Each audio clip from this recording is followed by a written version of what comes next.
Hello everyone, मैं विकास। स्वागत है आपका अपने चैनल स्टडी मेरी जिद में। हिंदी में आपका टॉपिक चल रहा है संधि।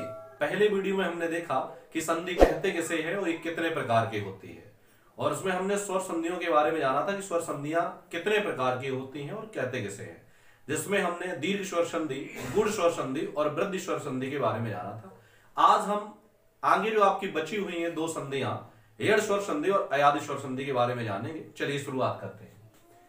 नंबर 4 है आपकी एड़ स्वर संधि। अब एड़ स्वर संधि किसे कहते हैं? यदि ई उ और रीरी के बाद कोई भिन्न स्वर आए, यानी ई उ और रीरी के बाद इनके अलावा कोई स्वर आए। इनके अलावा कौन कौन स्वर है आपके? आ है, ए आई है, ओ औ है, इस तरीके से आपके स्वर है। इनके बाद अगर आ रहे हैं तो ई का जो है वो आपका क्या हो जाएगा? या हो जाएगा। उ का आपका वाह हो जाएगा और रीरी का आपका क्या हो जाएगा? रा हो जाएगा। कब हो जाएगा? जब ई उ और रीरी के बाद कोई भिन्न स्वर आए, तब ई का या कर देंगे, उ का वा कर देंगे और रीरी का रा कर देंगे। अब इसके उदाहरण दिए गए हैं, जैसे अति। अब क्या आ रहा है? अति यानी ई आ रहा है और ई के बाद क्या आ रहा है? आ। ई और आ के मिलने से बनेगा क्या आपका? या बनेगा। बोला ई का या हो जाता है, या बनेगा।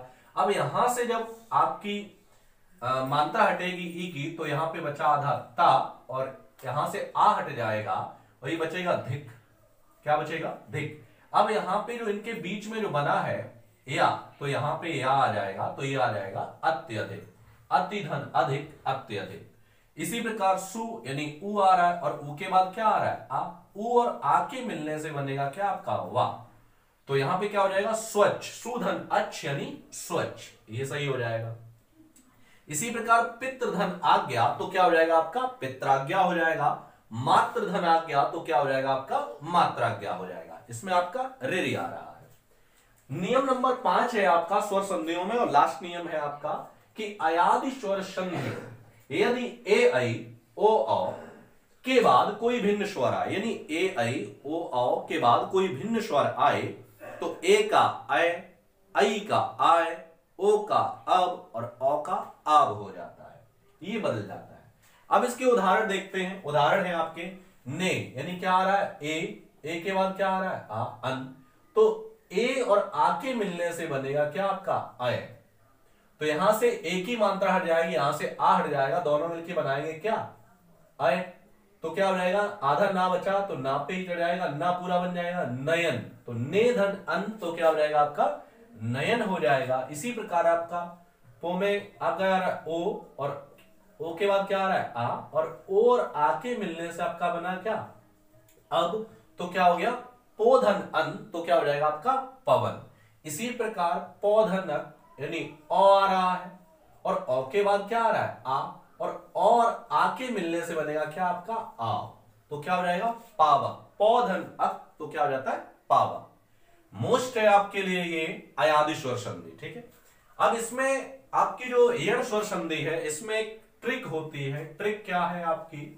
कि यदि आपको कोई भी शब्द दे दिया गया है और आपसे कहा गया है बताइए इसमें संधि कौन सी है, तो इसमें क्या है?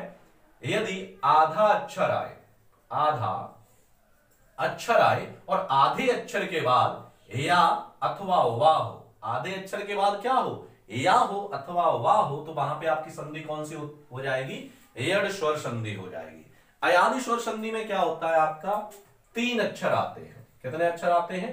3 अक्षर आते हैं। और कभी क्या होता है? मात्रा होती भी है और कभी नहीं भी होती है, छोटी की होती है। जैसे आप देखो नयन, पवन, पावक, इस तरीके से 3 ही वर्ड आपको देखने को मिलेंगे। अब आगे बढ़ेंगे। आपकी स्वर संधियां खत्म हुई, अब आपकी आएंगी व्यंजन संधि। और व्यंजन संधि में आपको प्रकार नहीं दिए होते हैं, व्यंजन संधि में आपके नियम दिए गए होते हैं। व्यंजन संधि किसे कहते हैं? व्यंजन के बाद स्वर या व्यंजन आने पर व्यंजन में जो बदलाव होता है उसे हम कहते हैं व्यंजन संधि। और जैसे वाक धन जाल, अब का क्या है हमारा? व्यंजन है, और जा वाक जाल हो जाएगा, का में परिवर्तन यानी व्यंजन में परिवर्तन हो जाएगा। इसी प्रकार सत्य धन जन, तो इसका हो जाएगा सज्जन। अब व्यंजन का शुद्ध रूप क्या होता है? अगर हलंत लगा है तो व्यंजन कैसा है? शुद्ध है। जैसे कोई व्यंजन है, अगर यहां पे हलंत लगा है, इसका मतलब वो व्यंजन कैसा है? शुद्ध है, ठीक है। इसके कुछ नियम हैं, उन नियमों को हम देखते हैं, चलिए करते हैं।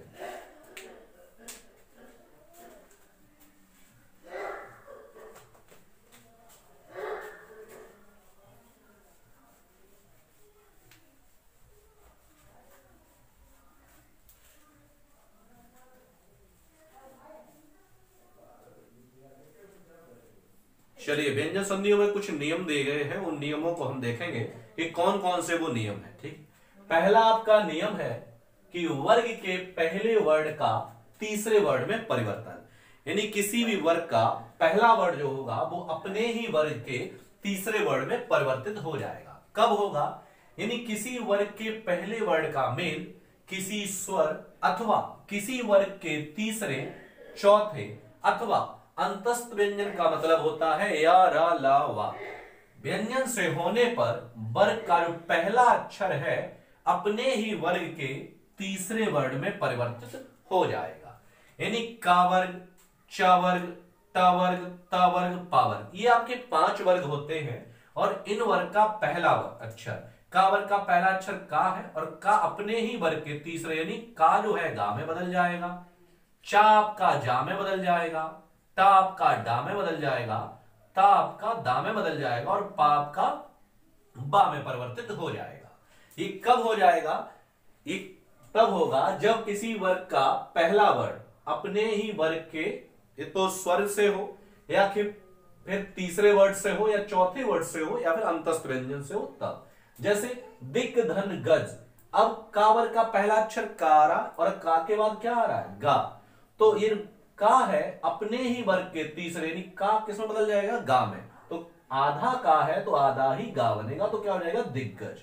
इसी प्रकार अच, धन, अंत, तो क्या हो जाएगा? अजंत हो जाएगा, चा जा में परिवर्तित हो जाएगा, सुप, धन, अंत, सुबंत, जो पा है वो किसमें बदल जाएगा? बा में बदल जाएगा।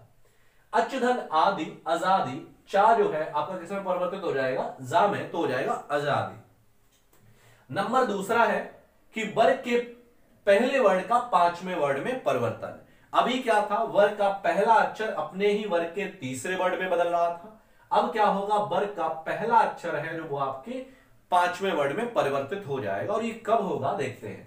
यदि किसी वर्ग के पहले वर्ग का मेल अनुनासिक वर्ड, अनुनासिक का मतलब केवल ना या मां, यदि वर्ग के पहले अक्षर का मेल ना या मां से हो तो उसके स्थान पर उसी वर्ग का 5वां अक्षर आ जाता है। ठीक है, जैसे वाक, धन, मय, अब कावर का आ रहा है और कावर के बाद क्या आ रहा है? मां आ रहा है। मैंने कहा कावर का पहला वर्ड हो या चावर का पहला वर्ड हो, किसी वर्ग का पहला अक्षर आए और उसके बाद ना आ जाए या मां आ जाए तो पहला अक्षर अपने ही वर्ग के 5वें अक्षर में बदल जाएगा। का किसमें बदल जाएगा? इंगिया में, तो क्या हो जाएगा? वांगमय। इसी प्रकार तत्, धन, मय, तावर का 5वां अक्षर होता है ना, तो क्या हो जाएगा? तन्मय। तत्, धन, मय, तन्मय। और उदाहरण इसके हैं, देखते हैं। जिस प्रकार दिया गया है चित्त, धन, मय, तो क्या हो जाएगा? चिन्मय हो जाएगा।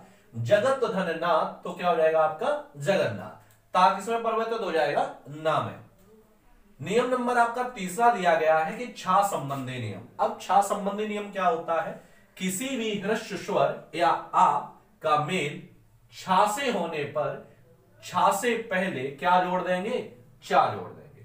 यदि छा का जो मेल है किसी ह्रस्व स्वर से हो रहा है, यानी ह्रस्व स्वर के बाद या फिर आ के बाद आधा क्या आ जाए? छा आ जाए, तो छा से पहले क्या जोड़ देंगे हम? आधा चा जोड़ देंगे। जैसे स्व यानी आ रहा है और आ के बाद क्या आ रहा है? छा आ रहा है, तो इसमें क्या जोड़ देंगे? छा से पहले आधा चा जोड़ देंगे, तो हो जाएगा आपका स्वच्छंद। इसी तरह परिधन छेद, तो क्या हो जाएगा? परिच्छेद। अनुधन छेद, तो क्या हो जाएगा? अनुच्छेद। विधन छेद, तो क्या हो जाएगा आपका? विच्छेद हो जाएगा। नियम नंबर 4 देखेंगे कि ता संबंधी नियम। अब ता संबंधी नियम क्या होता है? इसमें ता संबंधी में 4-5 आपके नियम दिए गए हैं। उनमें से पहला नियम देखेंगे कि ता के बाद यदि चा या छा आए, यानी ता के बाद यदि चा आ रहा है या फिर आपका क्या आ रहा है? छा आ रहा है, तो इस ता के स्थान पर क्या हो जाता है? आपका चा हो जाता है। ता जो है वो किसमें परिवर्तित हो जाएगा? चा में परिवर्तित हो जाएगा। जैसे उत्धन चारण, अब ता के बाद क्या आ रहा है? चा, तो ये जो ता है वो किसमें बदल जाएगा? चा में, और जब आधा ता है तो आधा ही चा आएगा, तो हो जाएगा उच्चारण। जगत धन छाया तो आपका हो जाएगा जगत छाया। ठीक, इसके नियम आपके ता संबंधी नियम और भी नियम है जो हम आपको अगले वीडियो में कराएंगे। मिलते हैं हम आपको अगले वीडियो में, तब तक के लिए धन्यवाद।